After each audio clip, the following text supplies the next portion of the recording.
Om Swastiastu. Selamat pagi anak-anak.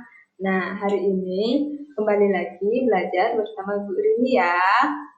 Nah, sebelum mulai pembelajaran, kita berdoa terlebih dahulu. Berdoa sesuai agama dan kepercayaan masing-masing. Dan ingat, selalu jaga kesehatan ya. Nah, hari ini kita akan belajar mengenai subtema 1, pembelajaran 3, persatuan dalam perbedaan. Adapun tujuan pembelajarannya yang pertama, dengan menyimak video pembelajaran tentang tumbuhan dan habitatnya, siswa mampu menyebutkan cara tumbuhan beradaptasi. Yang kedua, dengan menyimak video pembelajaran, siswa mampu menyebutkan cara tumbuhan beradaptasi dan melindungi diri di lingkungannya. Yang ketiga, dengan menyimak video pembelajaran dan membaca teks tentang proklamasi kemerdekaan, siswa mampu menuliskan informasi penting menggunakan aspek apa, di mana, kapan, siapa, mengapa, dan bagaimana. Baik anak-anak, sebelumnya Ibu ingin bertanya, apa itu adaptasi? Adaptasi adalah ciri khusus yang dimiliki tanaman atau tumbuhan untuk hidup pada tempat atau daerah tertentu. Kemarin kita sudah membahas secara sekilas mengenai adaptasi tumbuhan pada bunga teratai. Sekarang Ibu akan membahas mengenai jenis-jenis tumbuhan berdasarkan habitatnya, di mana jenis tumbuhan berdasarkan habitatnya dibagi menjadi beberapa bagian. Yang pertama yaitu hidrofit, yang kedua higrofit, yang ketiga xerofit, yang keempat halofit, dan yang terakhir adalah mesofit. Nah, baik anak-anak, sekarang kita akan bahas satu persatu.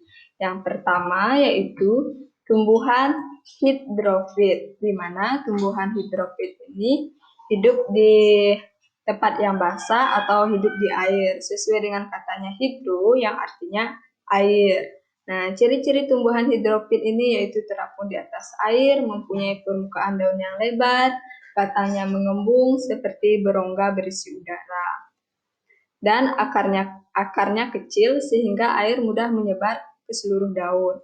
Nah, contoh dari tumbuhan hidrofit ini ada kangkung, bunga teratai, kiambang, dan eceng gondok. Yang kedua yaitu ada tumbuhan higrofit, di mana tumbuhan higrofit ini adalah tumbuhan yang hidup di daerah yang lembab. Contoh dari tumbuhan higrofit ini ada tumbuhan paku, bedalu, dan lumut.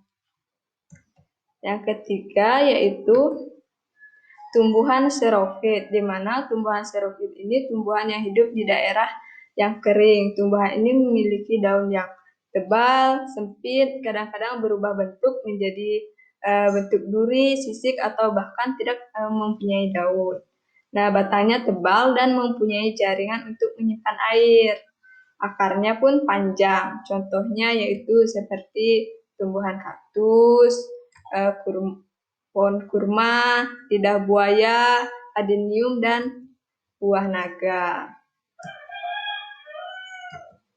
Yang selanjutnya yaitu tumbuhan halofit, di mana tumbuhan ini adalah tumbuhan yang hidup di tempat asin seperti pantai atau laut.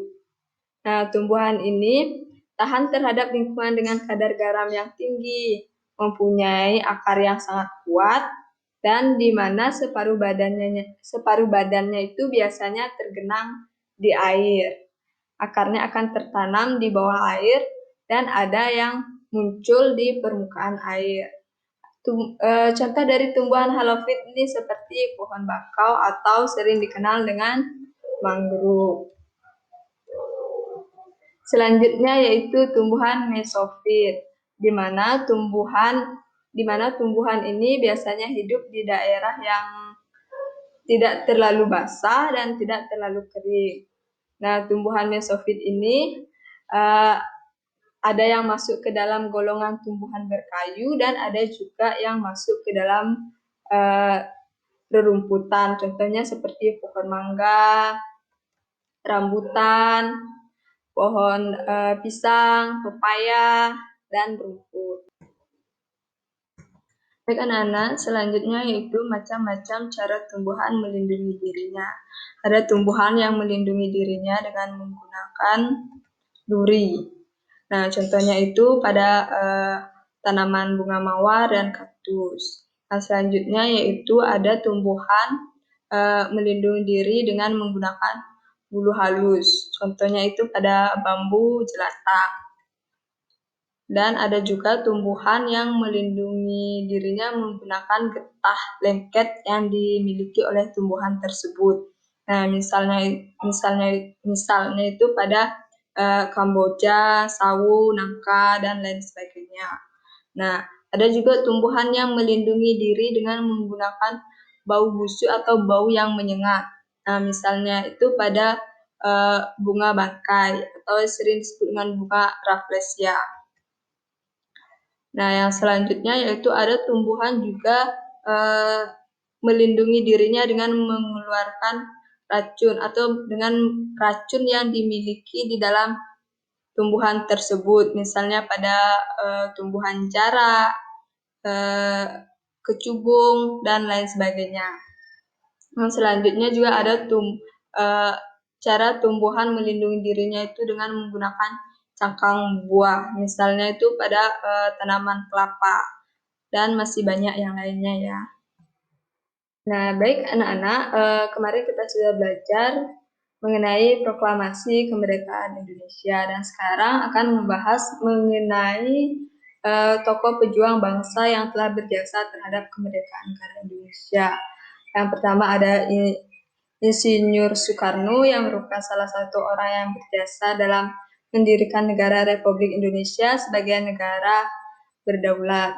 Nah, di mana Bung Karno ini dilahirkan di Blitar, Jawa Timur pada tanggal 6 Juni 1901 dan meninggal di Jakarta pada tanggal 21 Juni 1970.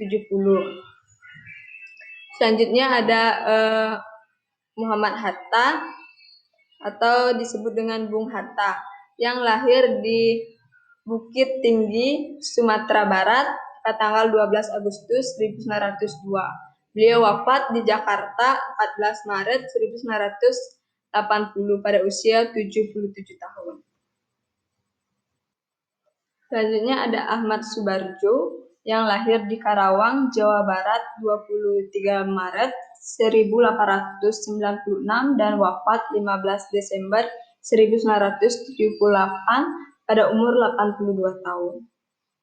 Nah, yang selanjutnya ada Laksamana Tadashi Maeda, adalah seorang perwira tinggi Angkatan Laut Kekaisaran Jepang. Beliau membantu persiapan konsep teks proklamasi kemerdekaan. Baik anak-anak, sekian video pembelajaran dari Ibu. Semoga apa yang disampaikan dapat dimengerti dan dipahami. Dan ingat selalu jaga kesehatan ya, dan tetap semangat belajar meskipun belajar secara daring. Semoga pandemi ini cepat berakhir dan kita bisa sekolah seperti biasanya. Ibu tutup dengan Brahma Santi, Om Santi Santi Santi.